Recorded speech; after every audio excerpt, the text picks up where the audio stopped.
Բարի երեկո 5-րդի եթերում հարցազրույցն է այսօր զրուցելու եմ մեդիափորձագետ Տիգրան Քոչարյանի հետ։ Պարոն Քոչարյան, շնորհակալ եմ այսօր ընկալվելու համար։ Ալեն Սիմոնյանը Դոժդ լրատվամիջոցին տված հարցազրույցում այսպիսի մի արտահայտություն է անում, որ եթե օրինակ բարձրաստիճան հոգևորականներից մեկը պարզվում է մանկապիղծ է, եւ եթե իրավապահ համակարգը քայլեր ձեռնարկի կամ ինչ որ քաղաքական ուժի ներկայացուցիչ քննադատի նրան դրա համար, արդյոք դա եկեղեցու դեմ հարձակում կարելի է դիտարկել, թե ոչ։ Առաջին անգամ չէ, որ հոգևորականներին, հայ հոգևորականներին իշխանության ներկայացուցիչներից մեկը մեղադրում է մանկապղծության մեջ ամիսներ առաջ նաև Աննա Հակոբյան, այո, Նիկոլ Փաշինյանի տիկինը նման բովանդակությամբ գրառում էր առել։ Պարոն Քոչարյան, եթե նման դեպք կա, ինչու Ալեն Սիմոնյանը կամ Աննա Հակոբյանը չեն դիմում իրավապահ մարմիններին, եթե այդ հանցագործության մասին տեղյակ են, արդյոք օրենքի խախտում չէ ոստիկանություն չգնալը կամ փաստերը ոստիկանությանը չտրամադրելը։ Տեսեք, շատ ճիշտ եք նկատում, երկու ասպեկտով ես մանրամասնեմ այս հարցը։ Եթե իրենք չեն դիմում, պարզ է որ չեն դիմում, որովհետև այդպիսի բան չկա, բայց ես զարմանում եմ, ինչի չեն դիմում հակառակ կողմի փաստաբանները, ինչու մայրաթորին կից կամ օգնող կամ այնտեղ աշխատող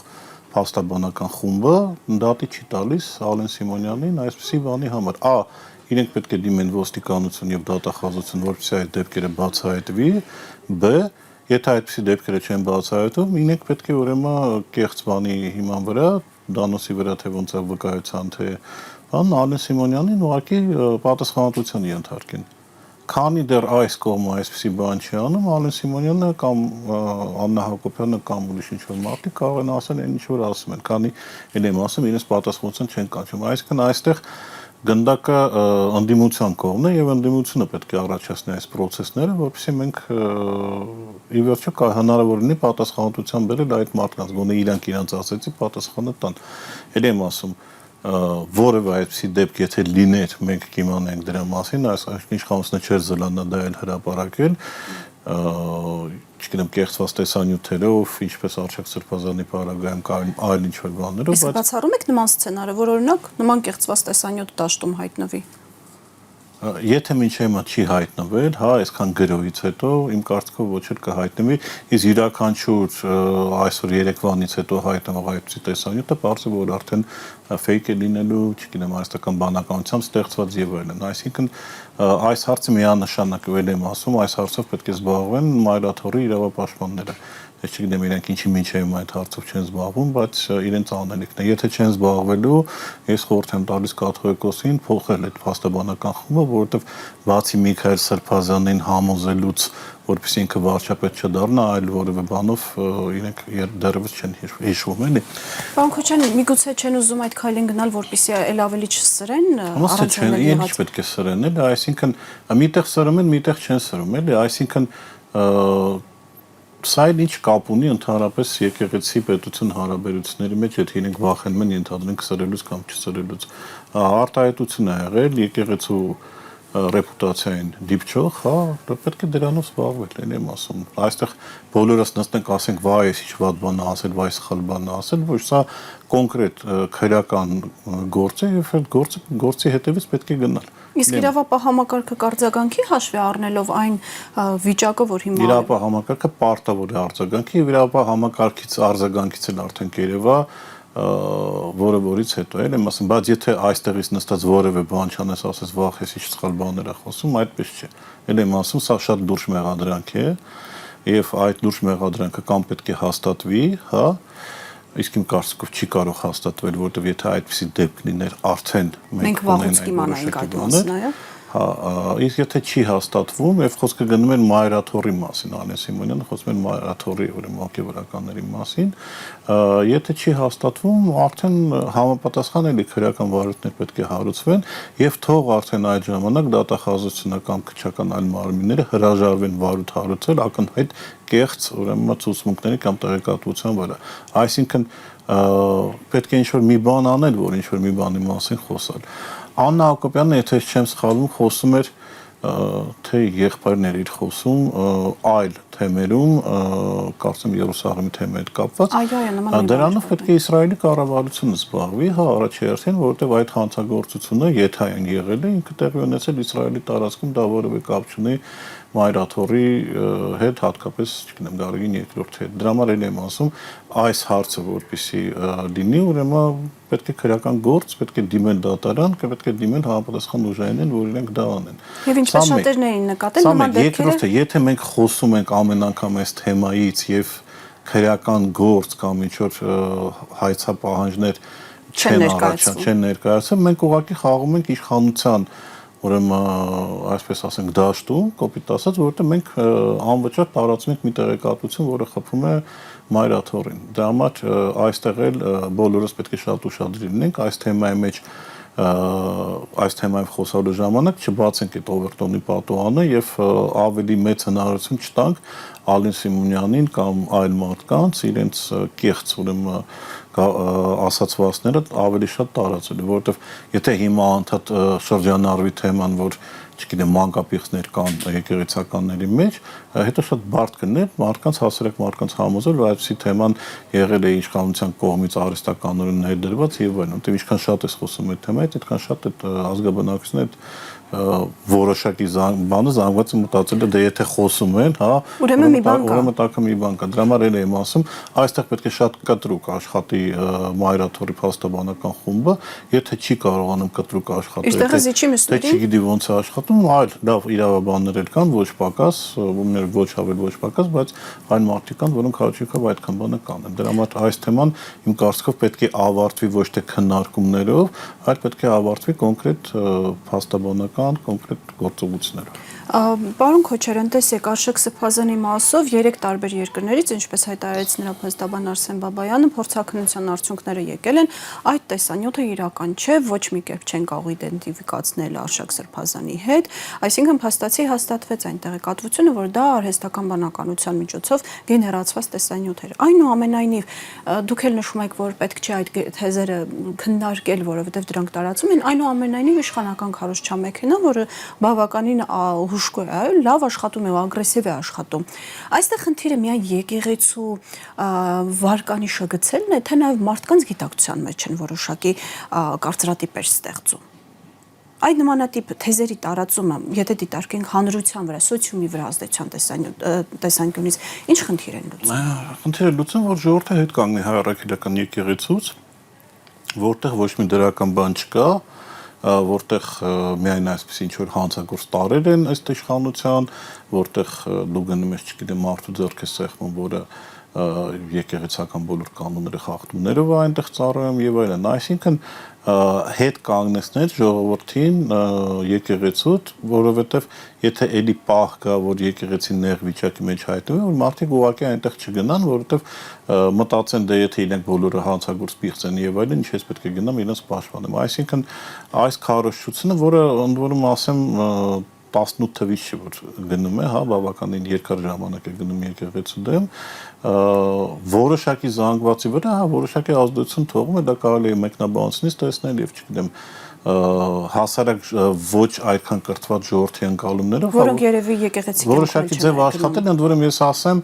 եկեղեցու դեմ քարոզչությունը նաեւ հիմա աշխատում է իրենց դեմ, որովհետեւ իրենք են կերտել եկեղեցականին որպես բենտնի վրա քշող կերպար, հա, բաներում օֆշորներից գումար աշխատող, աստուն չհավատող եւ այլն, բայց հիմա այդ կերպարին իրանք ընտրել են որպես կաթողիկոսի դեմ պայքարի առաջնորդ։ Եվ նրա առաջ ծնկի են գալիս եկեղեցում, այ։ Այո, եւ սա է, այսինքն մի դրական բան կա այս ամենը, բայց մյուս բացասական բանը, որ ես նույնիսկ դեմ եմ, որ անընդհատ այսինքն ինչ-որ կոմպրոմատների պայքար լինի Տիրադավերի եւ Մայրաթորի հոգեվորականների միջև, որովհետև ինչ որ մի պահից դա սկսելու է զզվեցնել բոլորին, հա, եւ բոլորը արդեն նայելու են ոչ թե չգիտեմ եկեղեցու սատարողի կողմից կամ Տիրադավի սատարողի կողմից, այլ նույնիսկ ինչ որ մարդիկ ովքեր պետք է բարոյականություն քարոզեն, մարդիկ ովքեր պետք է հոգեվոր արժեքներ սերմանեն եւ մտել են ինչ որ ներքին կեղտոտ ներքին խոհանոցային բաների մեջ, դա էլ է Որը բավականին արժեզրկում է։ տհաճ, հա, իմ կարծիքով պետք է եւ դա էլ Նիկոլ Փաշինյանի իշխանության նպատակներից մեկը եկեղեցուն ներքաշել այսպիսի մի բանի մեջ, որ կողքից դիտողները ուղղակի զզվեն այս ամեն ինչի վրա եւ զբաղվեն, չգիտեմ, իրենց հոգեվոր հարցերի լուծումները փնտրեն այլ տեղեր, դա կարող են լինել աղանդներ կամ դա կարող են լինել ինչ-որ քույր մրցակից, ուրեմն եկեղեցիներ, նպատակներից մեկը դա է, գլոբալ նպատակը նա է, որ հայ ժողովուրդը հետ կանգնի հայ առաքելական եկեղեցուց եւ մենք կարող ենք տեսնել, որ բոլոր հնարավոր ճանապարհներով, բոլոր հնարավոր հարվածներով իրենք փորձում են այդ նպատակի հասնել։ Մյունխենում Ադրբեջանի նախագահ Ալիևը, որին շատ փորձագետներ անվանում են հայատյաց ֆաշիզմի հայրը Ադրբեջանում, նացիստ է անվանում Արցախի ռազմաքաղաքական ղեկավարությանը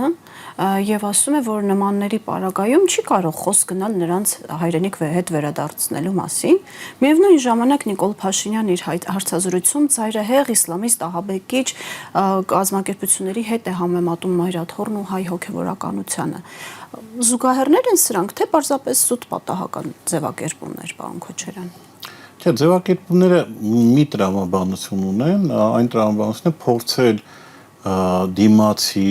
թշնամի հակառակորդ կողմը ներկայացել ավելի ուռճացված նեգատիվի կոնտեքստի մեջ, հա, եւ այստեղ եւ Ալիևն է նույն պրիոմը օգտագործում եւ Նիկոլ Փաշինյանն է նույն պրիոմը օգտագործում, այսինքն Արցախի ռազմաքաղաքական ղեկավարությունը նացիստի տեղ դնելով, բայց մենք բոլորս գիտենք նացիստներին ինչի համար են այսպես խիստ դատապարտել եւ դատել, հա։ Դա ասում է ցեղասպանություն իրականացրած Ալիևը։ Իհարկե, եւ դե ասում է այն ինչ կարողանում է իրեն թույլ տալ, հա, այդքան է խոսալու, միշտ հասկանանք Նիկոլ Փաշինյանի կարմիր գիծը որտեղ է, եթե ընդհանրապես կա։ Եվ նույնն էլ եմ ասում, իսկ Նիկոլ Փաշինյանի ասածները տեղավորվում են մի քանի րոպե առաջ իմ ասածի մեջ, այսինքն փորձել այնպես ներկայացնել եկեղեցուն, որ արդեն չգիտեմ, հազար ու մի բան փորձեց եկեղեցու դեմ անել, չի ստացվում, հիմա արդեն իսլամիստ է հանում, բայց այստեղ էլ խնդիր ունի, հա, որովհետև ռադիկալ իսլամիստը նու առնվազն այդ ուղղությամբ, հա, այդ իսլամ դավանող ամենառադիկալ կերպարներից մեջ ոչ ռադիկալ իսլամիստ, հա, Ռամզան Կադիրովն է, որի մեծ ֆանատն է էլի Նիկոլ Փաշինյանական Ստեփան Ասատրյանը, այսինքն այստեղ էլ ինչ որ չի աշխատում, որովհետև եթե դեն ժողովրդի մեջ հարցած ռադիկալ իսլամիստ ով է, հաստատ անվան Ստեփան Ասատրյանը ունի կտան, այլ ոչ թե չգիտեմ մայրաթոռի որևէ հոգևորականին, էլի։ Բայց էլ եմ ասում, Փաշինյանը շատ լավ գիտի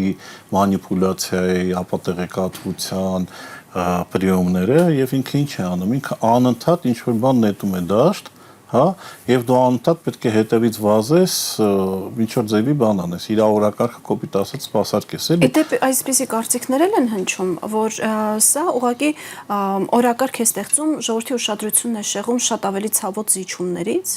որոնք տեղի են ունենալու Ադրբեջանի հետ այսպես կոչված խաղաղության օրակարգի ֆոնին։ Դե ոչ միայն զիջումներից, այսպես ասենք, ամենայն, չգիտեմ, ցավով, հա, ասեմ, ժողովրդի մեծ մասին այդ զիջումները չեն հուզում,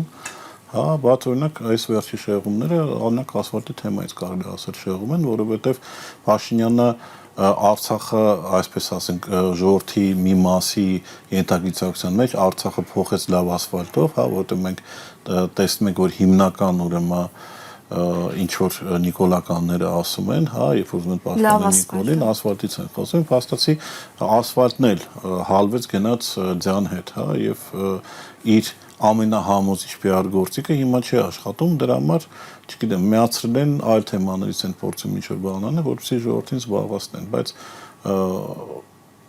քիչ քննադատեցի անդիմությանը ամենասկզբում, բայց այս անգամ օրինակ անդիմությունը շատ ճիշտ աշխատեց ասֆալտի թեմայով, հա, եւ ինքը պարտադրեց, շատ քիչ է այդպիսի բան լինում, դրա համար տենց հիշվում է եւ գնահատվում է, իրենք այդ ասֆալտի թեման ոնց որ թե պարտադրեցին իշխանությանը եւ իշխանությունը փորձում է ինչ-որ ձևի տակից դուրս գալ, բայց շատ անհաջող ձևի ավելի, այսպես ասենք, արժե զրկվելով նորմալական Երևանի բնակչության աչքերում, որովհետեւ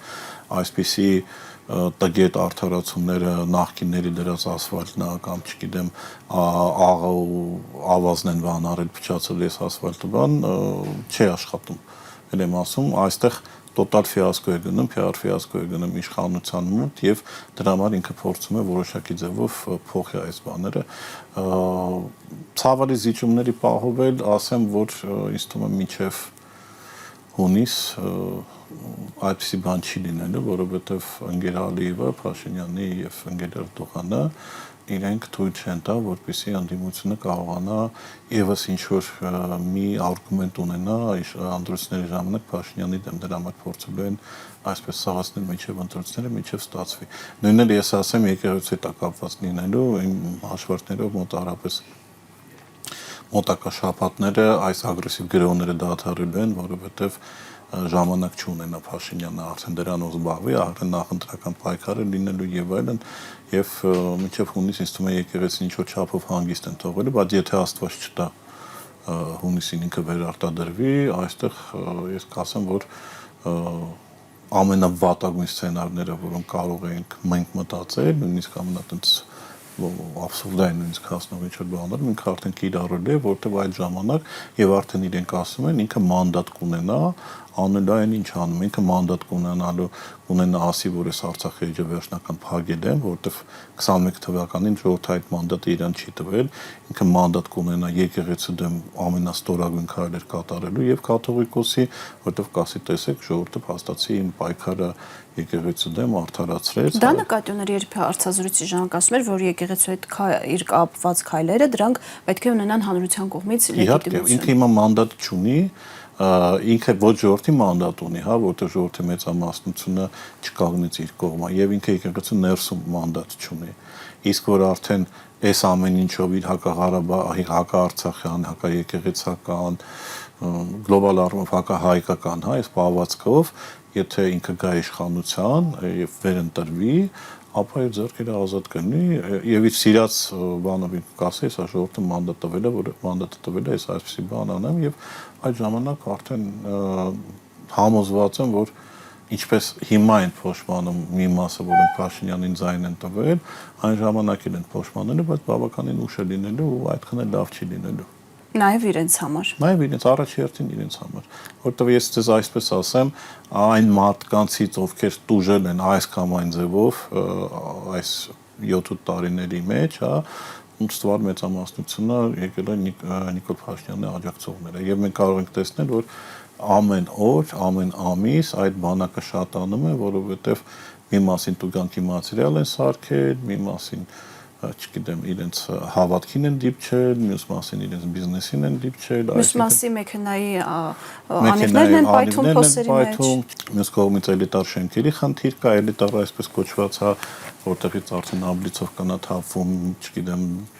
նկողները ջուրա լցվում։ Իսկ կառուցապատողները սնանկացման վտանգի առաջ են կանգնում։ Կառուցապատողները սնանկացման առաջ կանգնում, չգիտեմ, անհասկանալի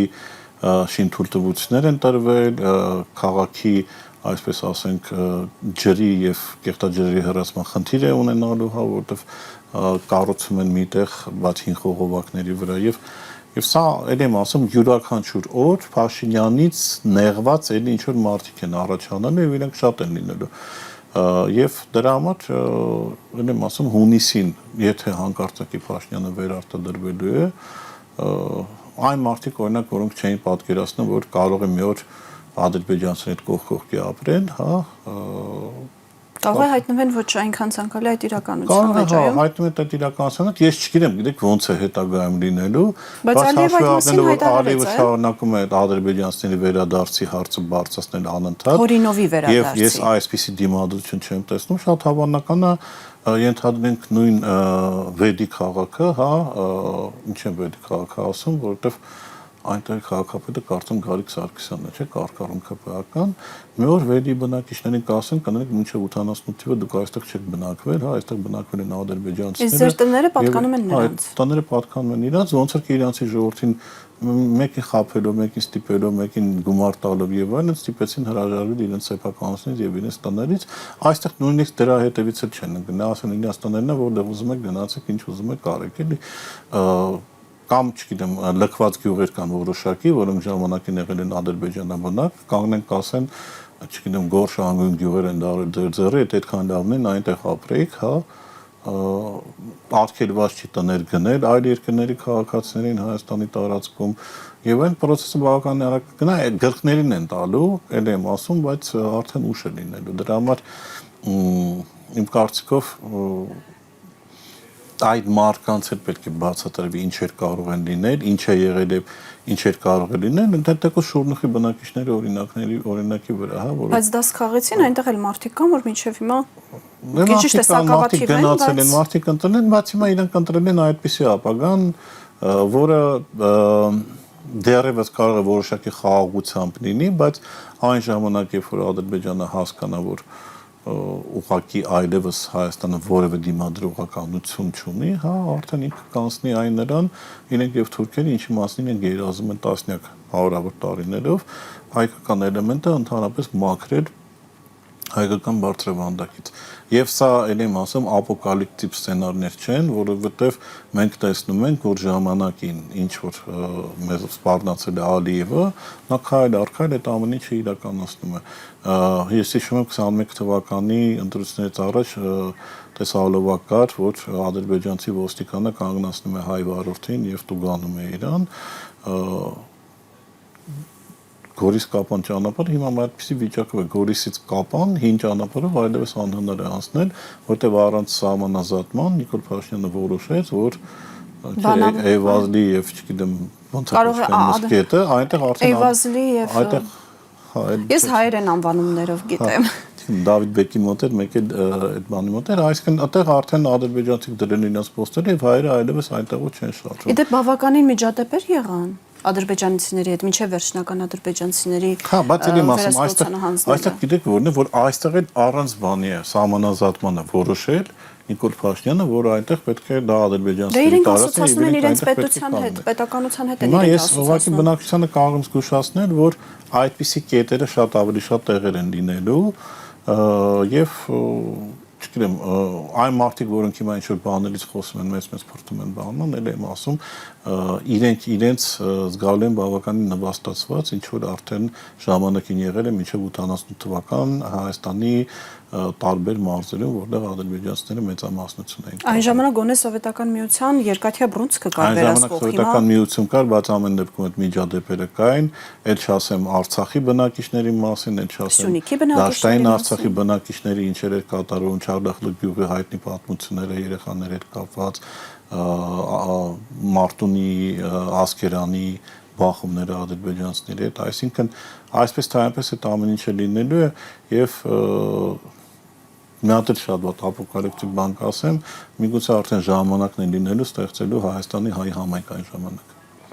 Ամեն ինչ դեպի դրան էլ կգնա, եթե այսպես շարունակվի, շատ փորձագետներ են այս մտահոգությունը բարձրաձայնում։ Պարոն Քոչարյան, ուզում եմ անդրադառնալ շատ բարձրագույն, միգուցե շատ իրի համար շատ ցանկալի է, այո, այսպիսի մի անվամ նախաձեռնությանը, խաղաղության կամուրջ նախաձեռնության անդամները այս պահին երևի թե երբ մեր հարցազրույցի նկարանն է իրականում, մամուլի հուսուլիս են տալիս, ադրբեջանցիներ գիրանցով եկել են Հայաստան,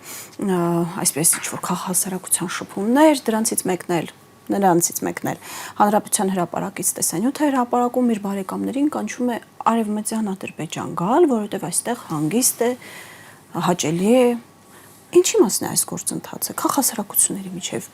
երբ որ Ադրբեջանում դպրոցներում հայերին, հայգերիներին նվաստացնելու բեմադրություններ են անում, երբ որ մանկապարտեզներում սովորեցնում են սպանել հայերին անկախ տարիքից։ Այս հանդիպումները իսկապես կարող են այդ տարիներով տեղած հայտյաց քաղաքականությունը չեզոքացնել։ Բացարձակապես, տեսեք, ես որոշակի մեկ-երկու հանդիպում ունեցել եմ իրենց քաղաքասարակության այսպես կոչված Հայաստանից դուրս, հա, բայց ոչ թե մենակ մենք ենք ու իրենք են, այլ ընդհանուր վրացիներ են եղել, մոլդովացիներ եւ այլն, իրենց բոլոր քաղաքասարակության ներկայացուցիչները իրենց անվտանգության հետ կապ ունեն, բոլոր անխտիր, նույնիսկ մարդիկ կային, որոնց հետո ես հանդիպել եմ գնդապետի, ուրեմն ուսադիրներով ես հանդիպել եմ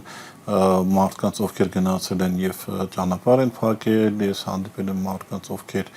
ադրբեջանական քաղաքականության քարոզիչներ են եղել, այսինքն ես որևէ այսպես ասենք լիբերալ արժեքներին հավատացող ադրբեջանցի գրանտակեր չեմ տեսել այդքան ժամանակ, բավականին լավ հետևելով այդ դաշտին, ավելին ես ասեմ, իրենց ընդդիմության, այսպես ասած, լիբերալ հայացքներ ունեցող մեծամասնությունը ավելի հայացած է, քան ադրբեջանական իշխանությունը, պատկերացրեք դա ինչ է, որպես վառօրինակ ազատության լրագրող Խադիջա Իսմայիլովան, որը պարզեց այն աստիճան հայացածել, որ չգիտեմ, կարող էր հայացության դասեր տալ Իլհամ Ալիևին եւ մնացածներին։ Ինչ են իրենք անում, հա, իրենք ել եմ ասում հերթական օվերտոնի պատուհան են բացում, որ Հայաստանի տարածք կարելի է մտնել արդեն քայլելով, հա, կոպիտ ասած, հետո արդեն մեքենայով կմտնեն, հետո արդեն տաքսիներով, ինչպես Իլհամ Ալիևը ասեց, մեզ այլևս կարիք չկա տանկերով մտնել, հա, Հայաստան, մենք դա կանենք մեքենաներով, էլի։ Եվ փաստացի իրենք անում են դա, այսինքն հիմա հիմնականում ինչի վրա է ուղղությունը գնում, որպեսզի մենք համակերպվենք ադրբեջանցիների ներկայությամբ Հայաստանի Հանրապետության տարածքում, նրանով որ իրենք կարող են հանգիստ Երևանից ինչ-որ բաներ տեղադրել, տեսանյութեր տեղադրել, որ իրենք կարողանան քայլելով գալ մեր մոտ, որ իրենք ինչ-որ հասարակության անվտանգան, չգիտեմ, Դիլիջանում բան անեն, հանդիպումներ անեն, ծաղկաձորում անեն, Երևանում անեն, որ դա նորմալ է, հա, իրենց շուտով կսկսեն կանչել նաև ինձ թվում է հեռուստաընկերություններ, հարցազրույցներ իրենց վերցնելով, թողելով իրենց ինչ-որ բաներ անեն։ Ես ձեզ ասեմ, ինձ հրավիրել են, հա, բանավեճի հայկական կողմիզմի ներկայացուցիչի հետ, որը իրենց հետ հանդիպում է, ես ուղղակի գիտեք ինձ համար ոնց ասեմ, տհաճ է, հա, շփվեն մարդկանց հետ, ովքեր շփվել են Արցախը բլոկադա ենթարկելու ժամանակ փակել են ճանապարհը։ Հաստատի ցեղասպանական հանցագործություն են կատարել։ Հա, կատարել։ եւ իրենք ինչ որ միտեղ նստում են, հանդիպում են, միգուցե նաեւ հաց են կիսում այդ կատեգորիայի հետ։ Բայց իրենք շատ հուզվել էին Բաքվում մի կնոջ պատմածից, որ կարոտել է Երևանը, այո, թե Հայաստանը չգիտեմ։ Շատ զգացմունքային մարդիկ են, շատ խիստ չեք փող են տալիս, իրենք հուզվում են, ինչ որ պետք է այնել անում են, էլի, բայց եմ ասում, անձամբ ինձ համար դա տհաճ էր եւ իմ կարծիքով առողջ հասարակության համար նու առնվազն այդ հանցագործ տարերի հետ հանդիպողների հետ նույն սեղան նստել իմ կարծիքով պետք է լինի այսպես ասենք ռուսերեն не рукопожатый մարդիկ պետք է իրենք լինեն տեսեք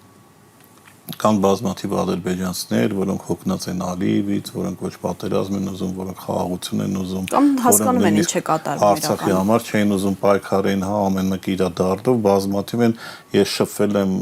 եւ Մոսկվայում, եւ Ուկրաինայում, եւ Բելարուսում իրանց հետ շատերը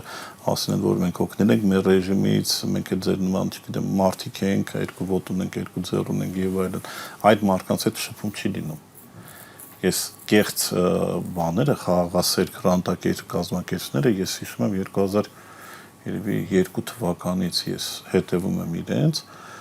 ես եղել եմ այն մարդկանցից մեկը որը արգելափակել է Հայաստանում ադրբեջանական կինոների փառատոներ եւ այլն որտեղ ամբողջը կեղծավորություններ եւ գումար աշխատել էր իսկ հիմա բացի կեղծավորությունից գումար աշխատողներից հիմա փորձում են հայ ազգի դիմադրողականությունը ջարդել ենթագիտակցության մեջ մտցնելով որ մեկը ինչ են մտածեք, մի ադրբեջանցիները գալու են, հրապարակից նյութեր են անելու, այդ ամենը անելու են, եւ դա փաստացի մի բան է ցույց տալիս, որ մեր ուժայինները, որոնք պետք է գնան ընկնեն այդ դեպքերի հետևից, փորձեն, չգիտեմ, կալանավորեն, բացատրություն պահանջեն եւ այլն։ Նույն ԱԱԾ-ն, որը քահանաներին է համոզում վեհապարի անունը։ Ավելի շատ ընկած են Փաշինյանի իշխանության ընդդիմադիրների ետևից, եկեղեցականների ետևից, պատգամավորների ետևից, չնայած ել եմ ասում, զբաղմունքը պետք է ուրիշ լիներ իրան։ Բան Քոչարյան, ճիշտ եմ հասկանում, որ ԱԱԾ-ն կամ ղեկավարությունը փաստացի կիսում է Նիկոլ Փաշինյանի այս տեսակետը եւ կրում է պատասխանատվություն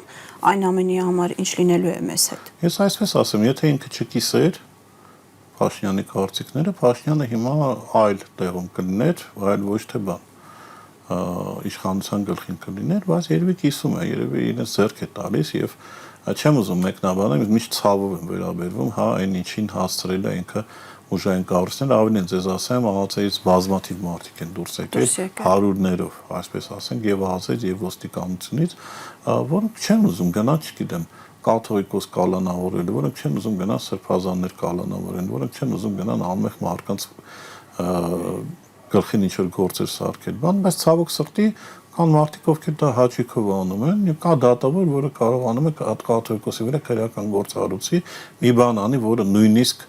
Նիկոլ Փաշինյանը այսպես չսիրած KGB-ն եւ ՆԿՎԴ-ն չէին արել եկեղեցու հանդեպ։ Թուրքագետներն ասում են նույնիսկ թուրքական սուլթանները երբևիցե Օսմանյան սուլթանները դա ենք տեսնում, մենք տեսեք դրանով էլ պետք է անցնենք եւ եկեղեցին դրանով պետք է անցնի, հա, որովհետեւ այդ մակարումը, այդ փորձություններով անցնելը ինքը միայն ուժեղացնում է եւ եթե Փաշինյանը մտածում է, որ ինքը թույլատրել է կաթողիկոսին կամ ինչ-որ բանն, ոչ, ինքը ուժեղացրել է կաթողիկոսին, որովհետեւ կաթողիկոսը անցնում է մի ճանապարհով հիմա եւ ես ասել եմ նաեւ որ ոսկե տառերով այնքան մեր անունը գրում հայոց պատմության մեջ, որովհետեւ ինքը անցնում է շատ դժվարին ճանապարհով իր զոհելով իր ընտանիքի անդամներին նաև անդամներով շրջապատը եւ այլն, բայց չի կոտրվում, անսասան է մնում հասկանալով, որ ամբողջ Մայրաթորի 1725 տարվա պատմությունը, հա, իր ուսերի վրա է եւ այդ բեռը, այդ խաչը ինքը հիմա տանում է եւ տանում է բառը չեմ ասել, բայց հպարտությամբ է տանում, չի կոտրում, այսինքն որպես քրիստոնյային վայել, հա, անտրտունջ առանց ինչ-որ ավելի պակաս խոսելու ինքը դա անում է եւ իր պահվածքը նաեւ ոգեշնչում է հասարակ մարդկանց ոչ միայն հասարակությունը, քահանաներին է ոգեշնչում, հա,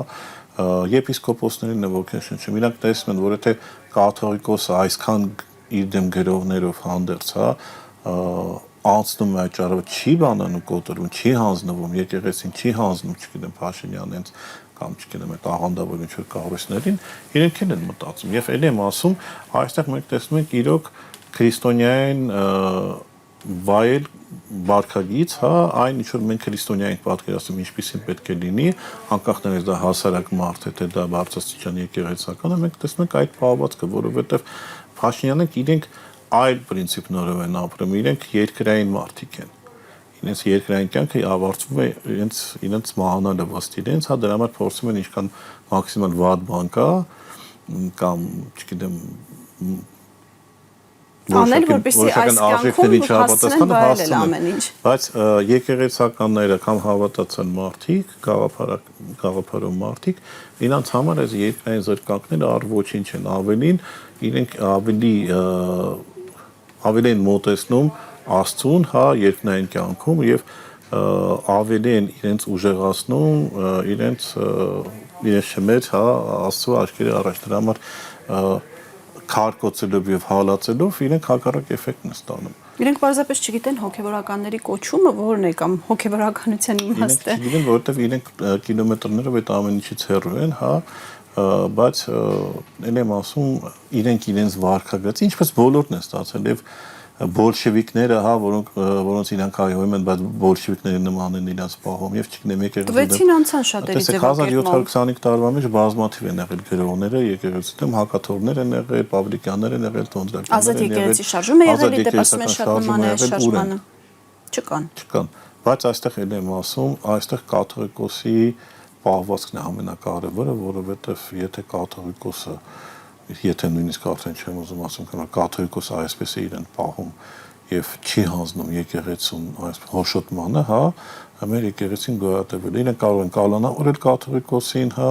կարող են բերման ենթարկել եւ այն կաթողիկոսը որտեղ գնալու է, այնտեղ է լինելու կաթողիկոսարանը։ Ինչ են իրենք բան անել։ Ու մեկ էլ իրենք արդեն մի բան են տեսնում, որ ինչ իրենք օրինեցին, բազմաթիվ բաներ, հա,